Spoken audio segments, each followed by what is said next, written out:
Find somewhere else to die, Dad. You're useless now. Those were the last words my daughter spoke to me before throwing me out of my own house. 3 days later, I was sitting across from a lawyer, learning that my supposedly loving family had just played themselves out of $8.5 million. I'm Daniel Mitchell, 58 years old.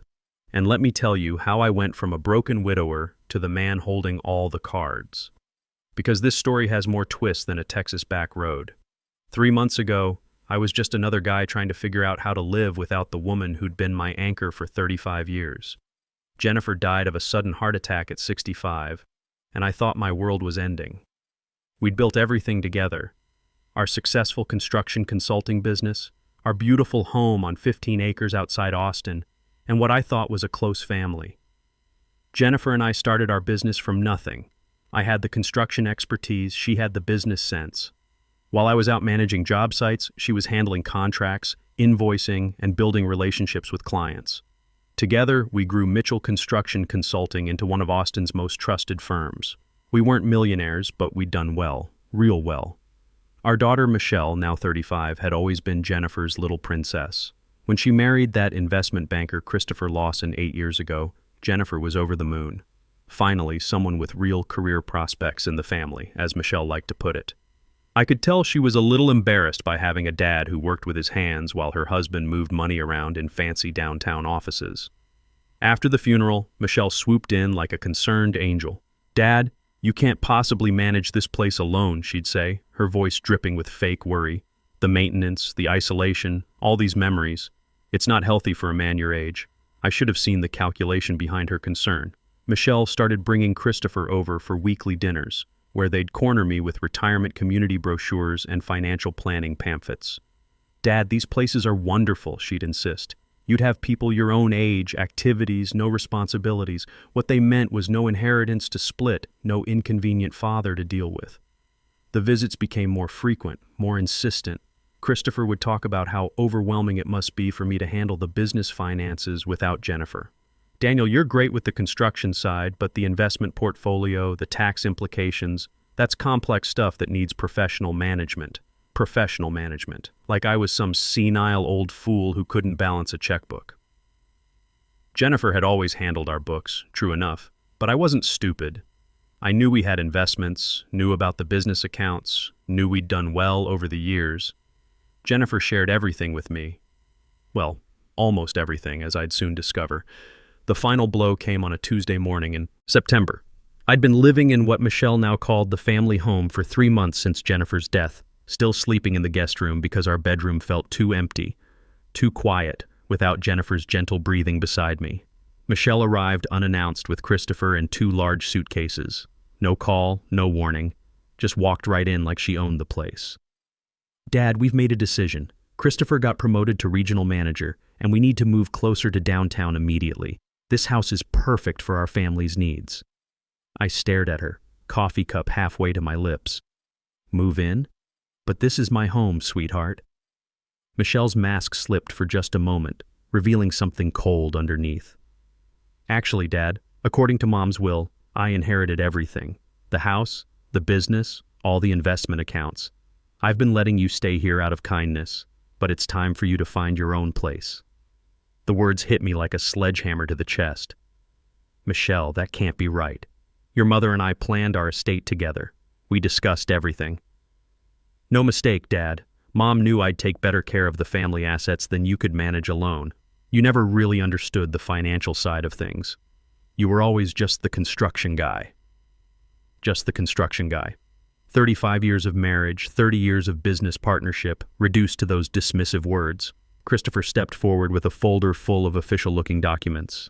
"Daniel, it's all here in black and white." Jennifer left the bulk of the estate to Michelle.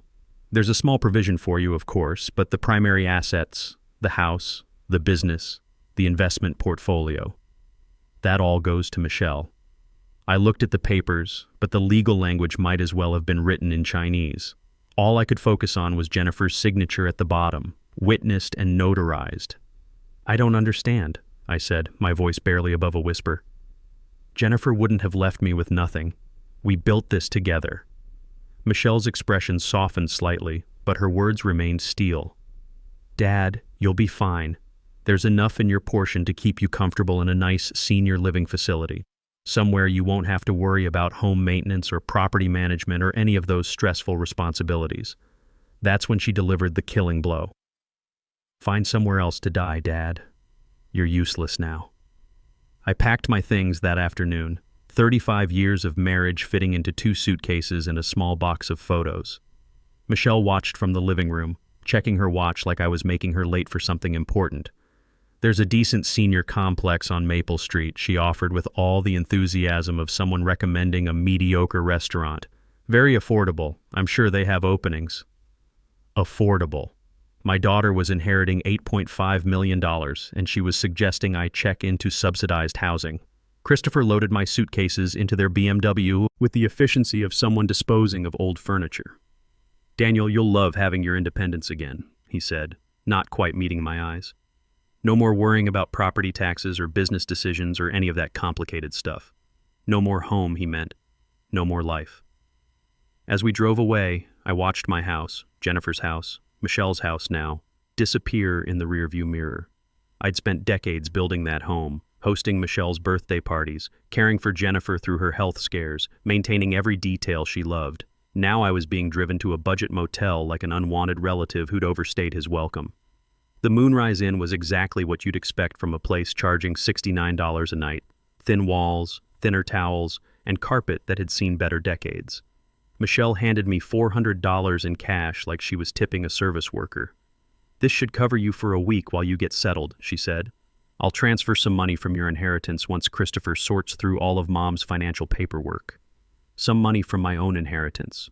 My own money, handed to me like charity. After they left, I sat on that sagging mattress in room 127 trying to process what had just happened. In the span of 4 hours, I'd gone from grieving widower to homeless senior citizen. The daughter I'd raised, loved, and sacrificed for had discarded me like a broken tool. But as I sat there in that depressing motel room, staring at water stains on the ceiling, something began nagging at me. Jennifer had always been meticulous about our affairs, obsessively organized about important documents. Every contract, every invoice, every piece of paperwork had its place in her filing system. She'd shown me our wills multiple times over the years, explaining every detail, making sure I understood exactly what would happen if something happened to either of us. And I was absolutely certain that's not what those documents had said. Jennifer had been many things, sometimes protective about family matters, occasionally worried about Michelle's spending habits, but she wasn't cruel. The woman who'd held my hand through my father's death, who'd celebrated every business milestone with me, who'd whispered, "I love you" every single night for 35 years, wouldn't have left me destitute.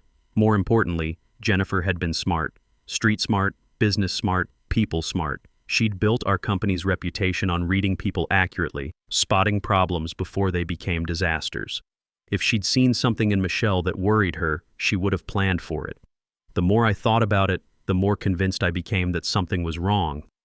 The Michelle I'd raised might be spoiled, might be embarrassed by her blue-collar father, but forgery? Fraud? That seemed like a bridge too far even for her. But then again, $8.5 million was a lot of motivation. The next morning, I used the motel's spotty Wi-Fi to search for our family attorney. Andrew Thompson had handled our business incorporations, our house purchase, and our estate planning for over 20 years. Jennifer trusted him completely. And more importantly, he'd been her high school classmate. If anyone knew what Jennifer really wanted, it would be Andrew. His office was downtown, a 40-minute bus ride that cost me $3.50 of my rapidly dwindling cash. But it felt necessary. I needed answers, and Andrew Thompson was the only person who could provide them. The law office of Thompson & Associates occupied the 3rd floor of a converted warehouse in Austin's legal district. Nothing fancy, but solid and professional. When I walked in, the receptionist, a middle-aged woman with kind eyes, immediately recognized me. "Mr. Mitchell!" "Oh my goodness, I'm so sorry for your loss. Jennifer was such a wonderful woman." "Thank you, Maria. Is Andrew available? I need to discuss Jennifer's estate." Her expression shifted slightly. "Of course. Let me check his schedule. He's been trying to reach you, actually." Andrew Thompson emerged from his office moments later, a distinguished man in his early 60s with sharp eyes behind wire-rimmed glasses.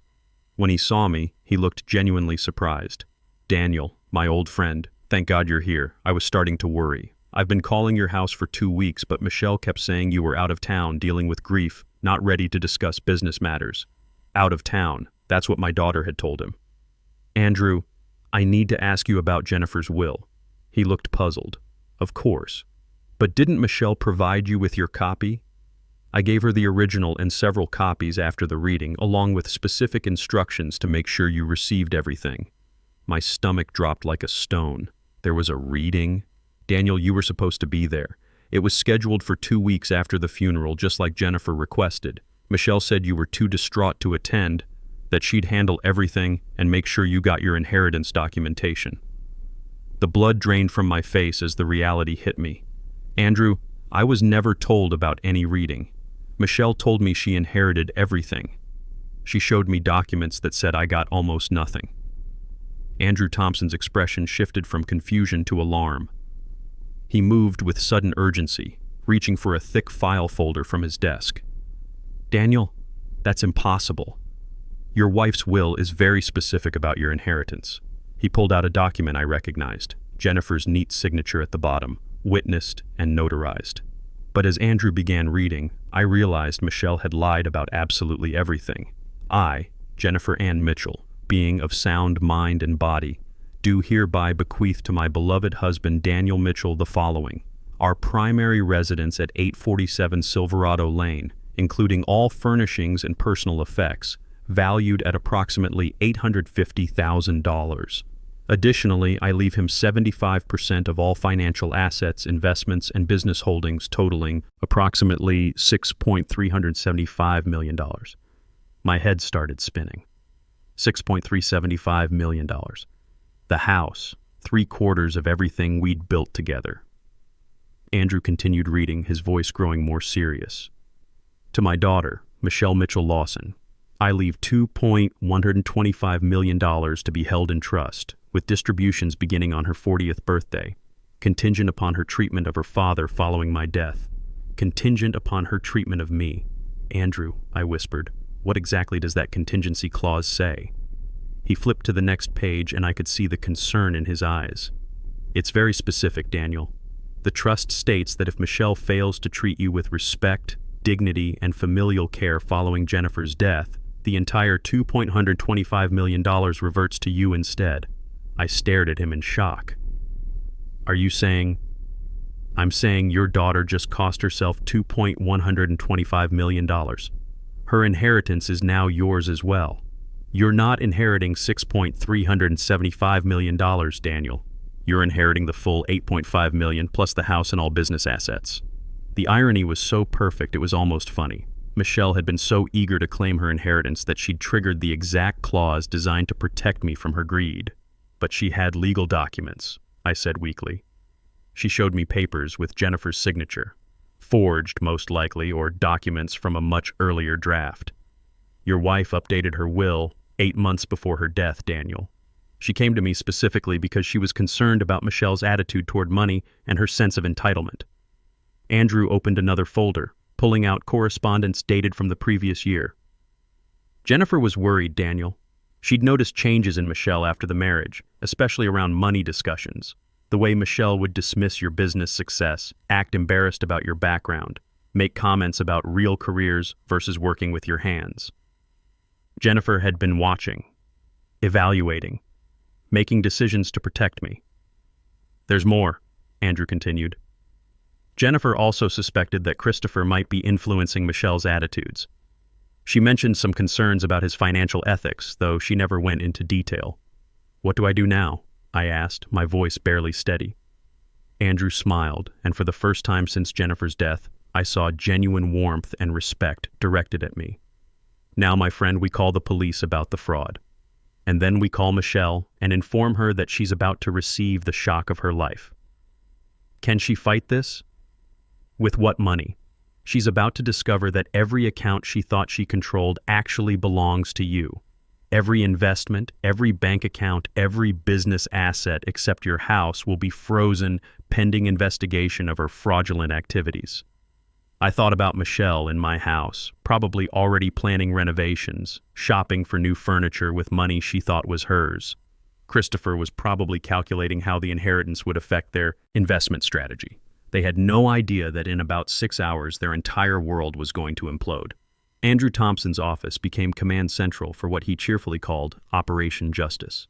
Within an hour, his conference room looked like a war room, with legal documents spread across the table and his phone ringing every few minutes as he coordinated with police, banks, and investigators. The forged documents are quite sophisticated, Detective Jessica Rodriguez explained as she examined the fake will Michelle had shown me. She was a sharp-eyed woman in her early 40s who specialized in financial crimes. This wasn't some spur-of-the-moment scheme. Someone planned this carefully, probably for months. "You think Michelle had help?" I asked. "Almost certainly. Creating convincing legal forgeries requires specific knowledge and connections. Document aging, proper legal formatting, signature replication. That's professional-level work. We'll need to investigate whether Christopher or someone in his financial network was involved." Andrew was already on his second cup of coffee, coordinating with the banks. "I'm freezing all accounts associated with Jennifer's estate," he announced. "Every investment account, every business account, even the checking account Jennifer set up for household expenses. If Michelle's been accessing any of these funds, she's about to get a very rude awakening." Within 2 hours, the financial net was closing. Michelle's credit cards, which she'd somehow linked to what she thought were her new inheritance accounts, were being declined across Austin. The house utilities, which she'd already transferred to her name using the forged documents, were suspended pending ownership verification. Detective Rodriguez set up recording equipment. "Daniel, we need you to call Michelle. Act natural, but try to get her to admit what she's done. Sometimes people incriminate themselves when they think they're still in control." My phone rang before I could call her. Michelle's name flashed on the screen at exactly 3:47 p.m. "Dad, where are you? There's some kind of computer error with the bank accounts. They're saying Mom's assets are frozen, which makes no sense because everything transferred to me weeks ago." I looked at Detective Rodriguez, who nodded encouragingly. "Hello, Michelle. I'm actually sitting in Andrew Thompson's office right now. You remember Andrew, don't you? Mom's real attorney?" Silence. Then, "Dad, I don't know what someone's been telling you, but I know about the forged will, sweetheart. I know about the reading you told Andrew I was too distraught to attend. I know about everything." Her voice turned sharp, desperate. "Dad, you're confused. The grief has been overwhelming and someone is obviously taking advantage of your emotional state. Those people are just trying to get their hands on Mom's money." The audacity was breathtaking. Even caught red-handed, Michelle was trying to manipulate me. "Michelle, dear, let me clarify something for you. Not only did you never inherit anything, but your actual inheritance, the $2.125 million your mother left you, is now mine as well, thanks to that lovely clause she included about treating me with dignity and respect. That's impossible. You don't understand complex estate law, Dad. Detective Rodriguez is sitting right here if you'd like to discuss the impossibility of fraud charges with her." The phone went quiet. I could almost hear Michelle's mind racing, calculating, searching for an escape route. "Dad, please, let's meet somewhere and talk about this reasonably. I'm sure we can work something out." Maybe there was just some miscommunication. "Oh, we'll definitely be meeting. At the courthouse when you're arraigned, you wouldn't dare press charges against your own daughter. Think about what this would do to the grandchildren, to our family reputation." Something cold and final crystallized in my chest. The same feeling I used to get when I had to fire a contractor who'd been cutting corners on a job site. "Watch me." I hung up and looked at Andrew, who was beaming with approval. "How long before she's arrested?" I asked. "Detective Rodriguez has enough evidence for warrants. They'll pick her up tonight, and Christopher's financial records are being subpoenaed as we speak. If he participated in creating those documents, he'll face federal charges too." My phone buzzed with a text from Michelle. "Dad, please don't do this. We can fix this privately. Think about the family." I showed the message to Detective Rodriguez, who smiled grimly. Textbook emotional manipulation. She's still trying to control the narrative. I typed back, "I am thinking about the family. They deserve to see what happens when you steal from your own father." 20 minutes later, Christopher called. "Daniel, surely we can resolve this privately. Michelle made some poor judgment calls, but involving law enforcement seems excessive. Can't we work out some kind of arrangement? Christopher, did you help her forge those documents?" A pause. Then, "Daniel, you have to understand the pressure Michelle was under. She was genuinely worried about your mental state after Jennifer's death, your ability to handle complex financial decisions. So that's a yes. It wasn't malicious. She thought she was protecting you from the stress of managing large sums of money. Sometimes family members have to make difficult decisions for their loved ones. By throwing me out of my house and telling me to find somewhere to die? Christopher was quiet for a moment. She didn't mean it that way, Daniel. You know how Michelle gets when she's emotional. Christopher, here's what's going to happen. You're both going to be arrested. You're both going to face federal fraud charges. And I'm going to be sitting in my house, watching it all unfold on the evening news. Daniel, please be reasonable. I have a career, a reputation. Michelle has children who need their mother. Surely there's some way we can reach an understanding. I was reasonable for 35 years, son. It didn't work out too well for me. The police arrested Michelle at 8:45 p.m. while she was having dinner at Romano's Steakhouse, apparently celebrating her inheritance with Christopher and another couple. According to Detective Rodriguez, she screamed about false arrest and demanded to call her lawyer, who turned out to be Christopher's golf buddy with zero criminal law experience. Christopher was arrested at his office the next morning at 9:15 a.m., right in front of his colleagues. The forensic accountant had traced the forged documents to a printing company that Christopher's investment firm used for creating client materials. Apparently, my son-in-law had quite the talent for document manipulation that Michelle either didn't know about or chose to ignore. I spent my first night back in my own house in 3 months, sleeping in the master bedroom for the first time since Jennifer's death. Michelle had already moved her belongings into our space, replacing Jennifer's careful organization with her chaos of designer clothes and expensive cosmetics. I packed everything into garbage bags and left them on the front porch with a note, bail money not included. The house felt different now, not just because Jennifer was gone, but because I was finally seeing it as truly mine. Andrew called the next morning with updates that made my coffee taste sweeter. Michelle's bail is set at $75,000. Since all her accounts are frozen, she's calling everyone she knows trying to find someone to cover it. What about Christopher? $125,000. Apparently, the judge wasn't impressed when they discovered his previous securities violations.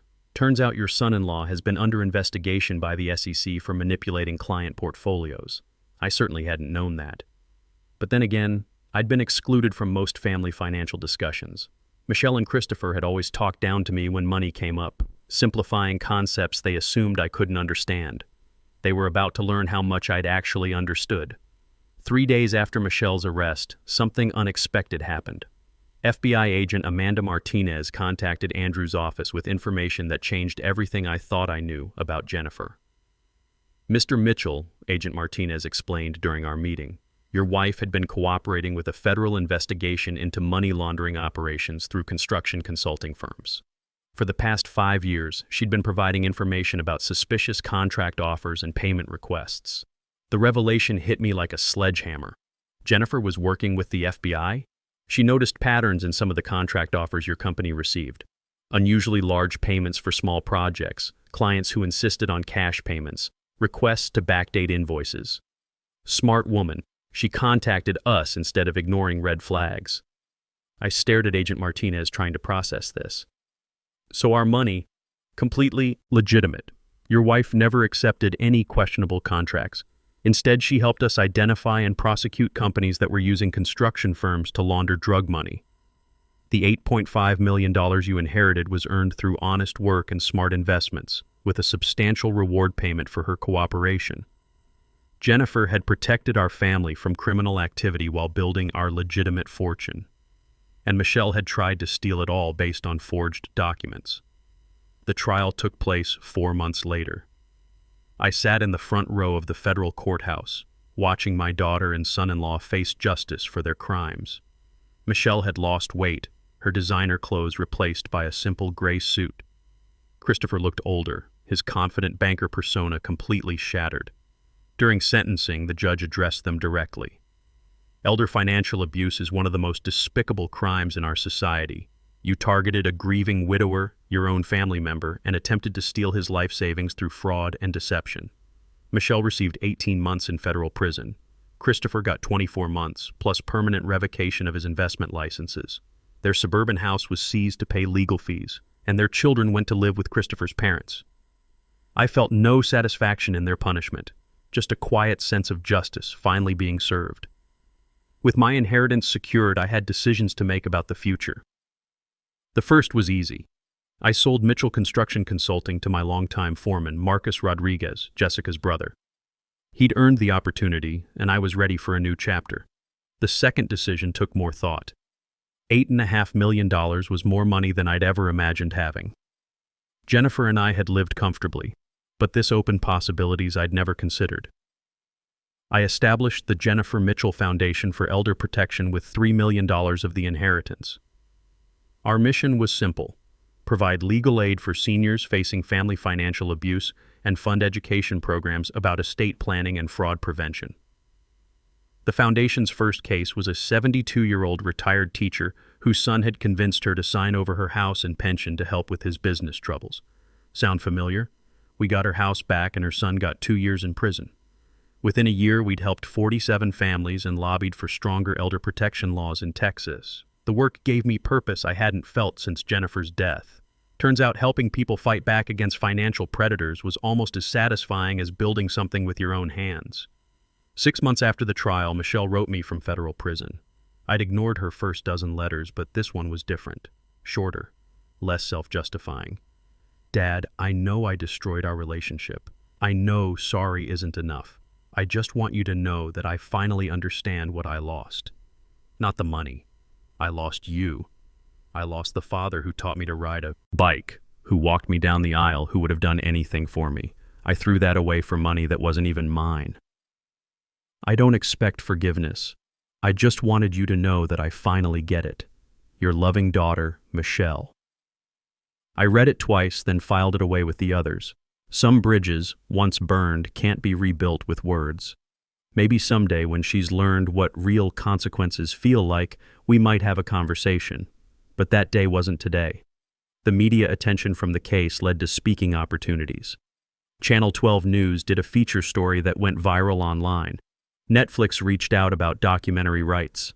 I appeared on 3 podcasts about elder financial abuse, sharing Jennifer's story and encouraging other seniors to trust their instincts when family members seem too eager to help with finances. 1 year after sitting in that motel room, wondering if my life was over, I stood in my renovated kitchen making coffee for the foundation board meeting. Through the window, I could see the new garden I'd planted in Jennifer's memory. Bluebonnets and Indian paintbrush, her favorite Texas wildflowers. My phone rang.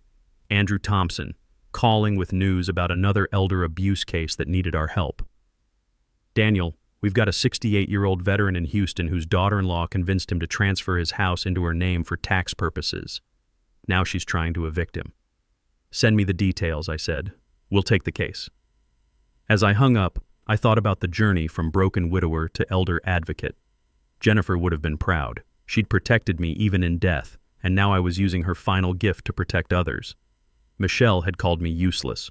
Turns out she was wrong about that too. Sometimes the best revenge isn't getting even. It's becoming something better than your enemies ever thought possible. Thanks for listening to my story. If you're facing something similar, remember, you're never too old to fight back and you're definitely never useless.